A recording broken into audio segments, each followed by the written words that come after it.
Bonjour l'angoisse, voici maintenant Crime Story, les rendez-vous d'Alfred Hitchcock, racontés par Serge Souvian.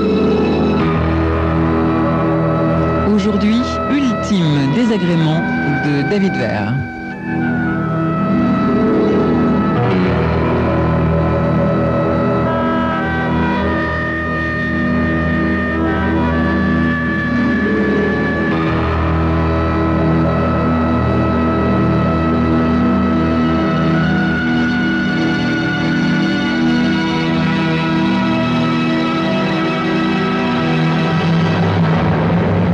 Le Skyroom Bar, l'un des 20 points d'eau de l'aéroport international de Chicago, regorgeait de visiteurs et de passagers en transit. Et la fumée de cigarettes qu'ils rejetaient restait en suspens à 7 pieds du sol, formant comme une basse voûte nuageuse. Brûlante et étouffante, l'atmosphère était cependant quelque peu renouvelée par l'invisible surexcitation accompagnant tout voyage impatiemment attendu. En crachant sans relâche les horaires d'arrivée et de départ, une voix anonyme chassait constamment les passagers de leurs tables et tabourets de bar, les remplaçant aussitôt par d'autres voyageurs ou d'autres visiteurs. Wes Harmon sirota son 3e cocktail, puis se tourna vers sa femme, qui, depuis la première minute, était coincée contre le bar près de lui. « Mais oui, ma chère, nous allons nous faire assurer aussitôt après ce verre, » dit-il en écho à la énième interrogation qu'elle venait de formuler en moins de 10 minutes. Il dut hausser la voix pour se faire entendre au milieu des protestations aiguës des consommateurs pressés, oubliés par un barman encore plus pressé. Sa femme tenta de parler à son tour, plus fort que le vacarme environnant, mais réalisant que c'était impossible, elle se contenta de piner de la tête. À 55 ans, Gloria Harmon était particulièrement corpulente. C'était le type de femme qui a le chic pour donner l'impression d'être dépeignée avant comme après son passage chez le coiffeur, et pour paraître défraîchie même avec une toilette neuve. Son époux, en revanche, avait la chance de posséder un goût parfait, et sa haute silhouette maigre était mise en valeur par un costume coûteux et du dernier cri. Il avait l'air distingué d'un banquier cossu, ce qu'il était presque en sa qualité de caissier adjoint de la National Fidelity Bank. Il semblait également avoir, provisoirement du moins, gagné la lutte sans fin que l'on mène contre le vieillissement, car on lui donnait facilement 10 ans de moins que ses 56 ans réels. Wes termina son cocktail et il était en train d'essayer d'attirer l'attention du barman afin qu'il lui en serve un autre, lorsque sa femme le tira par la manche. « Nous ferions mieux d'y aller, Wes. Mon avion part dans 40 minutes. » À regret, en soupirant, Wes se leva et, suivi de son épouse, quitta le bar. Le couple se faufila à travers le hall. Wes guidait sa femme au milieu d'une bande de marins permissionnaires. Il joua des coudes pour atteindre le guichet de la compagnie d'assurance Bentley. Là, il attendit que la seule employée de service soit en mesure de lui donner des formulaires à remplir. « Comme d'habitude ?» demanda Wes à sa femme d'une voix empreinte d'indifférence. « Mais naturellement, mon chéri !» répondit Gloria qui, une fois que la fille eut remis les formulaires, commença à remplir le sien selon le même rituel qu'à chaque fois qu'elle prenait l'avion. Non qu'elle mît en doute la compétence de la compagnie, mais elle estimait simplement qu'elle devait gagner son pari, pour ainsi dire, car cela faisait 15 ans que chaque fois qu'elle et Wes voyageaient, elle insistait pour que chacun d'eux souscrive une police d'assurance de 100 000 $, faisant de l'autre conjoint le bénéficiaire en cas d'accident. Gloria insistait également depuis 15 ans pour qu'il voyage dans des avions différents. Et son frère et sa belle-sœur reposaient maintenant définitivement pour avoir pris le même appareil. Et un ami d'un de ses amis avait laissé 3 orphelins après avoir dégringolé du ciel au-dessus de New York. Gloria estimait que prendre des avions différents relevait du simple bon sens. Ainsi, par exemple, le président des États-Unis et le vice-président des États-Unis ne volent pas ensemble. Les sociétés ne laisseront jamais leurs grands dirigeants prendre le même avion. Et dans les familles bien, le mari et la femme ne doivent pas voyager dans le même appareil. C'est évident. Remplir leur formulaire, mettre l'adresse sur les enveloppes, leur prit environ 10 minutes. Puis, quand la voix électronique et impersonnelle filtra dans la salle en annonçant l'envol imminent de l'avion de Gloria, celle-ci entraîna son mari jusqu'au bout de la longue et étroite salle d'attente. Maintenant, rappelle-toi bien, Wes, dit-elle d'un ton qu'elle voulait rassurant. Ton vol est 1 heure après le mien. Compte tenu de mes escales à Omaha et à Denver, nous arriverons en même temps à Los Angeles. Si nous nous ratons à l'arrivée, rendez-vous au bar. OK? Wes enregistra patiemment ses instructions. C'était la 1000e fois qu'il les entendait. Puis, il gravit avec Gloria la passerelle d'embarquement et la conduisit jusqu'au fauteuil de première classe. Là, sa femme s'installa confortablement, embrassa hâtivement son mari sur la joue, puis consulta sa montre. Allez, sauve-toi vite maintenant. Rendez-vous à Los Angeles dans 4h30.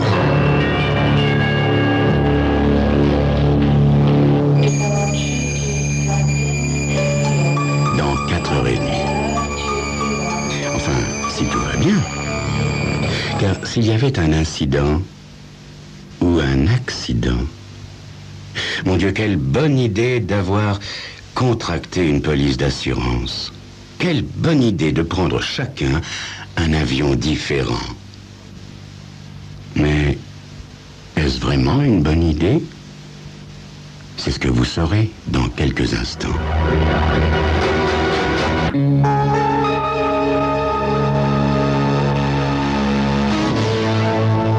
Savourant son 4e cocktail, il tripota dans la poche de sa veste une tablette de somnifère à moitié entamée.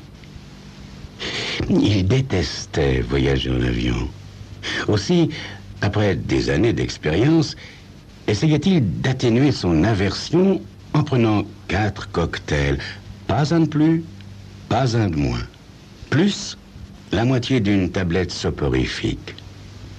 Oui, ce composé lui permettait de monter à bord dans une douce mais discrète euphorie, de se laisser glisser sur son siège et de tomber dans un profond sommeil avant même que la passerelle ait été retirée, puis de dormir sans être dérangé jusqu'au terme de son voyage. 30 minutes environ avant le moment prévu pour le décollage de son avion, Wes monta à bord et, après avoir jeté son porte-documents dans le filet situé au-dessus de son fauteuil, il s'installa confortablement dans celui-ci. Il pria l'hôtesse de ne pas le déranger de tout le trajet, puis, sous les effets conjugués de l'alcool et du somnifère, il se laissa glisser dans un sommeil si profond qu'il frisait l'inconscience. 1 heure après le départ, et alors que l'avion volait à 31 000 pieds, Wes fut doucement secoué par les effets légers mais persistants d'une turbulence atmosphérique qui, l'ayant fait émerger de son gouffre noir, le laissèrent dans un état de somnolence à mi-chemin entre l'inconscience et la lucidité. Mais alors qu'il tentait de retrouver la sécurité du royaume de l'alcool et des sédatifs, un léger trou d'air, en secouant de nouveau l'appareil, le fit claquer des dents et revenir définitivement à la réalité. Agrippant instinctivement les bras de son fauteuil, il s'efforça de dessiller aussi vite que possible ses yeux brouillés et rendus brûlants par le sommeil. Au fur et à mesure que l'avion rebondissait, comme s'il parcourait une vieille route à ornières, le visage de Wes devenait de plus en plus gris sous l'emprise de la peur et des élancements douloureux lui parcouraient le corps. Ayant remarqué que Wes était réveillé, l'hôtesse se dirigea vers lui en titubant et en marquant des temps d'arrêt pour laisser passer chaque secousse. « Votre femme est montée à bord juste avant le décollage, monsieur, » dit-elle en lui tendant un morceau de papier. « Elle m'a demandé de vous remettre ceci lorsque vous vous réveillerez. » La main de Wes saisit le billet et c'est alors qu'il le dépliait que son esprit embrumé prit soudain conscience de la situation. Une lettre de Gloria? Mais qu'est-ce que Gloria avait bien pu venir faire à bord de son avion alors que le sien était censé avoir décollé 1 heure auparavant? C'est étrange. Wes lut et relut la lettre de sa femme. Et soudain, son corps se mit à trembler. Puis, il se mit à geindre, comme un chien battu.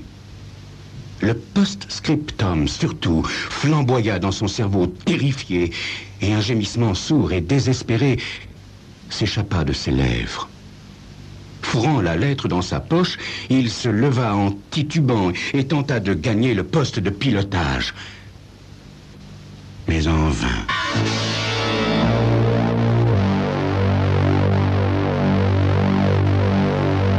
L'explosion qui jaillit du fin fond de la soute à bagages priva aussitôt le fuselage de son aile gauche.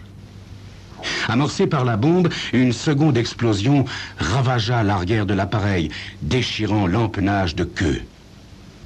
Mortellement blessé, l'avion se cabra, se renversa et entama une lente et grotesque descente en vrille, telle une feuille morte tombant d'un chêne géant. Le souffle de l'explosion et la brusque embardée de l'avion l'ayant projeté contre le plafond de la carlingue, Wes dérapa, tel un pantin désarticulé. Et tandis que l'appareil continuait son fatal plongeon, Wes finit par heurter la cloison séparant le compartiment des passagers du poste de pilotage. C'est contre cette cloison qu'il fut coincé par l'avalanche de débris et de fauteuils occupés ou non, qui s'abattit alors sur l'avant de l'avion. Il ne restait plus à Wes que 60 secondes à vivre, mais, contre toute attente, il n'en profita nullement pour revoir en un clin d'œil sa vie dans un kaléidoscope de souvenirs. Non, une seule image polarisait toute son attention. L'image d'un petit employé de banque anonyme, myope de surcroît, qui, dans 3 semaines environ, constaterait avec surprise le passage d'une somme fabuleuse sur le compte bancaire de Gloria. Gloria, cette femme revêche, rebutante et asexuée qu'il s'était mise à haïr jour après jour et qu'il avait décidé de supprimer pour toucher les $100 000 de l'assurance. Comment avait-elle pu se douter? Mais non, c'était sûrement un coup du hasard, le petit grain de sable dans l'engrenage qui ruinait à jamais toutes ses espérances. Le cœur de Wes Harmon ne résista pas à un spasme de terreur, et il mourut à 5000 pieds au-dessus d'un champ de blé du Kansas, qui le recueillit enfin. L'équipe du FBI, chargée de l'identification des accidentés, trouva la lettre de Gloria enfouie dans la poche de Wes.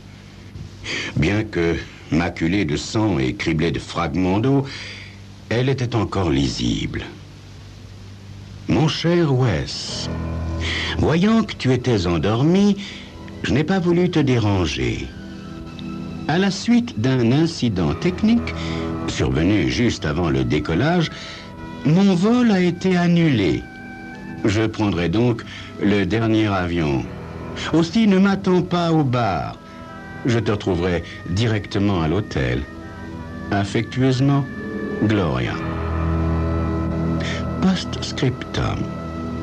Une partie de la cargaison a été transférée de mon avion dans le tien. J'en ai profité pour demander que l'on mette mes valises avec les tiennes, de sorte que je n'aurai pas à m'en occuper à mon arrivée. Sois gentil de récupérer mes bagages, chérie. J'espère que cela ne te causera aucun problème et que ton voyage sera très agréable.